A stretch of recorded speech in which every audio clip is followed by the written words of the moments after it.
घरात नवनाथांचा फोटो ठेवताना कोणत्या चुका करू नयेत. प्रस्तावना. ओम नमो नाथाय नमः. आदेश आदेश आदेश. नमस्कार भक्तनो, आज आपण एक अत्यंत संवेदनशील, गूढ आणि महत्त्वाचा विषय ऐकणार आहोत. अनेक लोक घरात नवनाथ महाराजांचा फोटो ठेवतात, पूजा करतात, पण अजगतपणे केलेल्या काही चुका आपल्याला आयुष्यामध्ये अडचणी निर्माण करू शकतात. नाथ संप्रदाय म्हणतो, नाथ फोटो नसून शक्ती आहे आणि शक्तीचा अपमान झाला तर परिणाम होतो. म्हणून आज आपण जाणून घेणार आहोत, घरात नवनाथांचा फोटो ठेवताना कोणत्या चुका कधीही करू नयेत. चला तर मग आजचा व्हिडिओला स्टार्ट करूयात. नवनाथ म्हणजे कोण? नवनाथ म्हणजे केवळ देव नव्हते, ते जीवन मार्ग दाखवणारे गुरु आहेत. नवनाथ, मच्छेंद्रनाथ, गोरक्षनाथ, जालंधरनाथ, चौरंगीनाथ, नागनाथ, चरपटीनाथ, रेवणनाथ, भतरीहरिनाथ, गहिनीनाथ हे सिद्ध पुरुष होते. त्यांचा फोटो म्हणजे तपश्चर्याची, ब्रह्मचर्याची, साधनेची ऊर्जा. म्हणूनच नवनाथाचा फोटो सामान्य देव फोटो सारखा ठेवता येत नाही. चला तर मग घरात नवनाथाचा फोटो ठेवताना कोणत्या चुका करू नयेत या संबंधी सर्व माहिती मी तुम्हाला सांगतो. तर चूक क्रमांक 1, नवनाथाचा फोटो बेडरूम मध्ये ठेवणे. अनेक लोक ही मोठी चूक करतात. बेडरूम म्हणजे भोगाची जागा, नाथ म्हणजे त्याग आणि तपश्चर्य. नाथ संप्रदाय स्पष्ट सांगतो, जेथे भोग तिथे योग टिकत नाही. परिणाम झोप न लागणे, स्वप्नात भीती येणे, नकारात्मकता विचार येणे, वैवाहिक तणाव निर्माण होणे. यासाठी उपाय आहेत. नवनाथांचा फोटो पूजा खोलीत किंवा स्वच्छ जागेत ठेवावा. तर या ठिकाणी बघू शकता, चूक क्रमांक 1 खूप महत्वाची आहे. नवनाथांचा फोटो बेडरूम मध्ये ठेवणे ही खूप मोठी जी आहे ती चूक आहे. त्यामुळे नवनाथांचा फोटो तुम्ही बेडरूम मध्ये ठेवायचा नाही असं नाथांनी या ठिकाणी आपल्याला ग्रंथामध्ये सांगितलेलं आहे. तर नवनाथांचा फोटो बेडरूम मध्ये तुम्हाला ठेवायचा नाहीये, ही सगळ्यात मोठी चूक आहे तुमची. चूक क्रमांक 2, फोटो जमिनीवर किंवा खालच्या उंचीवर ठेवणे. नाथांचा फोटो जमिनीवर ठेवणे म्हणजे गुरूंचा अपमान करणे. नाथ म्हणतात, गुरु खाली ठेवला की जीवन खाली जाते. चुकीची ठिकाणे जमिनीवर, कपाटाच्या खालच्या कप्प्यात किंवा सूर रॅकजवळ योग्य पद्धत, डोळ्याच्या समोर किंवा थोडा वर ठेवावा. स्वच्छ कपड्यावरती ठेवावा आणि लाकडी पाटावरती ठेवू शकता तुम्ही. तर या ठिकाणी बघू शकता, चूक क्रमांक 2 तुमची काय आहे? फोटो जमिनीवर किंवा खालच्या उंचीवर ठेवायचा नाही. फोटो कधी पण वरतीच ठेवायचा, खाली जमिनीवरती तुम्ही नवनाथांचा फोटो या ठिकाणी ठेवायचा नाही. ही खूप मोठी चूक मानली जाते. जमिनीवरती नाथांचा फोटो ठेवायचा नाही, तर वरच्या बाजूला किंवा वरती नवनाथांचा फोटो ठेवायचा. खाली जमिनीवरती कधीच नवनाथांचा फोटो ठेवू नये. त्यामुळे काय होतं, ऊर्जा कमी होते आणि घरामध्ये नकारात्मक वातावरण निर्माण होते. घरामध्ये सकारात्मक वातावरण निर्माण करायचे असेल तर नवनाथांचा फोटो जमिनीवरती तुम्ही या ठिकाणी ठेवायचा नाही, वर उंचीवरती कुठे पण ठेवू शकता. चूक क्रमांक 3, फोटो समोर अंधश्रद्धेचे प्रयोग करणे. नाथ संप्रदाय अंधश्रद्धेचा विरोध करतो. चूक, लिंबू मिरची, काळी बाहुली, तांत्रिक प्रयोग, रक्त, मांस, दारू अर्पण करणे. नाथ म्हणतात, साधना शुद्ध असावी, भीतीवर आधारित नसावी. परिणाम साधना उलटी होते, घरात नकारात्मक शक्ती वाढते. नाथांना आवडते धूप, दिवा, पाणी, जप आणि मौन. नाथांना या ठिकाणी काय आवडतं? धूप, दिवा, पाणी, जप आणि मौन. तर या ठिकाणी बघू शकता तुम्ही, या ठिकाणी खूप महत्वाचा तिसरी चूक या ठिकाणी नाथांनी आपल्याला सांगितलंय की फोटो समोर अंधश्रद्धेचा प्रयोग करायचा नाही. लिंबू कापायचं नाही, मिरची कापायची नाही, बाहुली ठेवायची नाही, तांत्रिक प्रयोग करायचे नाही, रक्त, मांस, दारू अर्पण करायचे नाही.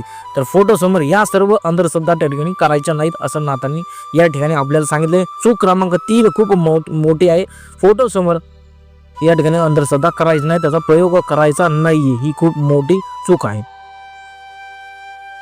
चूक क्रमांक 4, नवनाथाचा फोटो इतर देवामध्ये गोंधळात ठेवणे. नवनाथ हे गुरुतत्व आहेत, त्यांना सामान्य देवामध्ये गोंधळात ठेवू नका. गणपती खाली, देवी मागे, खूप देवाच्या गर्दीमध्ये. नाथ संप्रदाय म्हणतो, गुरु हा देवाच्या आधी असतो. उपाय, नाथाचा फोटो थोडा वेगळा व सन्मानाने ठेवावा. तर या ठिकाणी बघू शकता तुम्ही, गर्दीमध्ये त्यांचा फोटो ठेवायचा नाही. नवनाथाचा फोटो इतर देवामध्ये किंवा गोंधळामध्ये या ठिकाणी ठेवायचा नाही. ही सगळ्यात मोठी चूक आहे तुमची. तर तो या ठिकाणी सेपरेट ठेवायचा आहे असं या ठिकाणी सांगण्याचा प्रयत्न केलेला ग्रंथामध्ये. तर या ठिकाणी बघू शकता तुम्ही चौथी खूप मोठी चूक आहे, नाथांचा फोटो इतर देवामध्ये मिसळायचा नाही, तो सेपरेट ठेवायचा आहे असं या ठिकाणी ग्रंथामध्ये सांगितलेलं आहे नाथांनी आपल्याला. चूक क्रमांक 5, फोटो समोर अपवित्र अवस्थेत बसणे. खूप लोक दारू पिऊन, मांसाहार करून, शिवागाळ करून, भांडण करून बसतात, नाथांच्या फोटो समोर बसतात. हे फार गंभीर आहे. नाथ म्हणतात शरीर अपवित्र असेल तर मंत्र व्यर्थ होतात.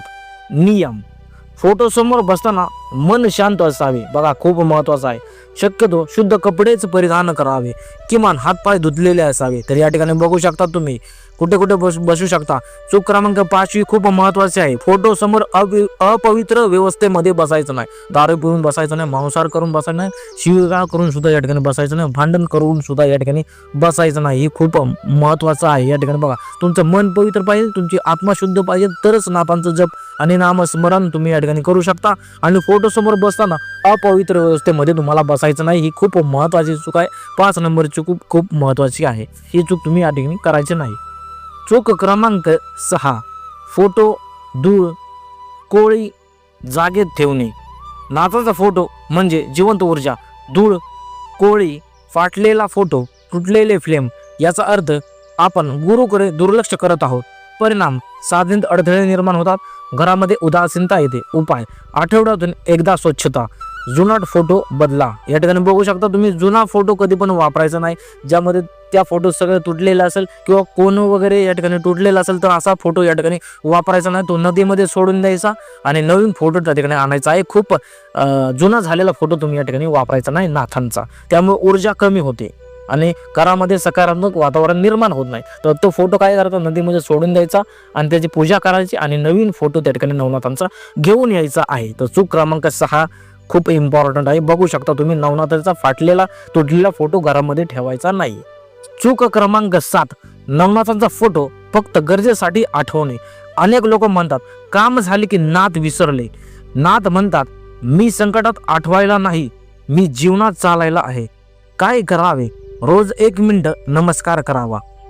ओम नमो आदेश असा मंत्र जाप करायचा आणि मनापासून कृतज्ञता या ठिकाणी राहायची आहे. म्हणजे मंत्र जाप या ठिकाणी तुम्ही करायचा आहे असं नाथांनी या ठिकाणी सांगितलेलं आहे.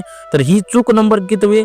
नवनाथाचा फोटो फक्त गरजेसाठी वापरायचा नाही, फक्त गरजेसाठी नवनाथांचा फोटो या ठिकाणी वापरायचा नाहीये. मंत्र जाप या ठिकाणी दररोज करत राहायचं, त्यांना विसरायचं नाहीये. ठीक आहे, दुर्लक्ष करायचं नाही नाथाकडे. दररोज नाथांचा नामस्मरण तुम्हाला या ठिकाणी करायचं आहे. 1 मिनिट करा, पण नाथांचं नामस्मरण तुम्हाला या ठिकाणी करायचं आहे. ही चूक नंबर 6 आहे. फक्त गरजेपुरतं नवनाथांना या ठिकाणी आठवण काढायची नाही, तर दररोज नवनाथांची आठवण करायची, दररोज नवनाथांचं जप त्या ठिकाणी तुम्हाला करायचं आहे.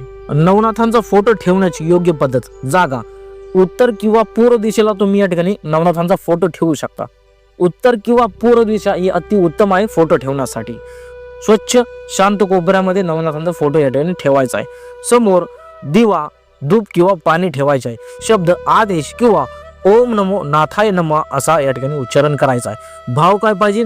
भीती नाही पाहिजे, अपेक्षा नाही पाहिजे आणि फक्त श्रद्धाच या ठिकाणी असली पाहिजे असं या ठिकाणी सांगितलेलं आहे. नाथ कृपा कधी मिळते? तर या ठिकाणी बघू शकता खूप महत्वाचं आहे. नाथ कृपा तुम्हाला कधी मिळू शकते? नाथ कृपा मिळते तेव्हा अहंकार कमी होतो, मौन वाढते, संयम येतो आणि सेवाभाव निर्माण होतो. या सगळ्या गोष्टी होतात. अहंकार तुमचा या ठिकाणी कमी होतो, मौन तुम्ही या ठिकाणी मौन राहू शकता जास्त वेळ आणि संयम तुमच्यामध्ये येतो आणि सेवाभाव तुमच्या मनामध्ये निर्माण होतो नाथांबद्दल. नाथ म्हणतात मी फोटोमध्ये नाही, मी तुझ्या आचरणातच आहे. या ठिकाणी बघू शकता तुम्ही, मी तुझ्या फोटोमध्ये नाही पण मी तुझ्या आचरणातच आहे असं नाथ बाबा आपल्याला म्हणतात. तुमच्या आचरणामध्येच मी वास करतो असं या ठिकाणी नाथ बाबांनी आपल्याला सांगितलेलं आहे. समारोपण: भक्तांनो, नवनाथांचा फोटो हा सजावटीचा नाही, तो साधनेचा आरसा आहे. तर या ठिकाणी बघू शकता नवनाथांचा जो फोटो आहे तो तुमचा काय साधनेचा आरसा आहे. तर या ठिकाणी सांगितलेले नाथांनी आज सांगितलेल्या चुका टाळल्या तर नाथ कृपा निश्चितच मिळेल. ज्या पण मी चुका तुम्हाला सांगितलेल्या आहे, या चुका तुम्ही जर नाही केला तर नाथांची कृपा तुम्हाला 100% होईल असं या ठिकाणी नाथांनी आपल्याला सांगितलंय. त्या 7 चुका ज्या आहेत ते परत रिवाइज करा, परत बघा व्हिडिओ आणि त्या चुका वारंवार करू नका. ठीक आहे, एकदा केल्यानंतर परत सारखं त्या चुका तुम्हाला करायच्या नाहीत. ना तुमच्या घरात नाही तर ना तुमच्या मनामध्ये असावेत. या ठिकाणी बघू शकता खूप महत्वाचं सांगितलेलं, ना तुमच्या घरामध्ये नाही तर तुमच्या नाथ हे मनामध्ये वास करणारे असले पाहिजेत. तर तुमच्या मनामध्ये ते निर्माण झालं पाहिजे. नाथाबद्दल श्रद्धा, कृपा सगळं काही तुम्हाला मिळेल. फक्त तुमच्या घरामध्येच नाही तर तुमच्या मनामध्ये नाथांनी या ठिकाणी जागा केली पाहिजे, असं सांगण्याचा उद्दिष्ट माझा एकच आहे.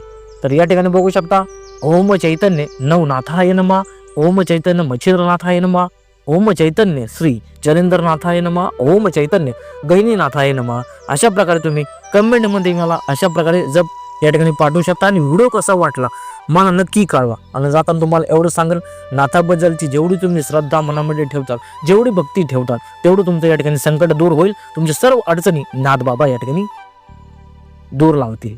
तर तुमचं जे काय मन आहे ते फक्त शुद्ध असलं पाहिजे आणि ह्या चुका तुम्ही टाळल्या पाहिजेत. तरच तुमचे नाथबाबा तुमच्यावरती प्रसन्न होतील आणि तुमचे श्रद्धाभाव आहे, सेवाभाव आहे तो वाढत जाईल. आणि तुमच्या मनामध्ये चांगले विचार येतील, नकारात्मक विचार येणार नाही. फक्त शुद्ध विचार तुमच्या मनामध्ये निर्माण होतील. जर नवनाथांचा जरूर तुम्ही जाप केला, मंत्र जाप केला, तर ह्या सर्व गोष्टी होऊ शकतात. जाताना तुम्हाला एवढं सांगेन, व्हिडिओ कसा वाटला कमेंटला नक्की कळवा. चॅनलला लाईक, शेअर आणि सबस्क्राईब करा. आणि जाताना तुम्हाला एवढं सांगेन, अलख निरंजन आदेश.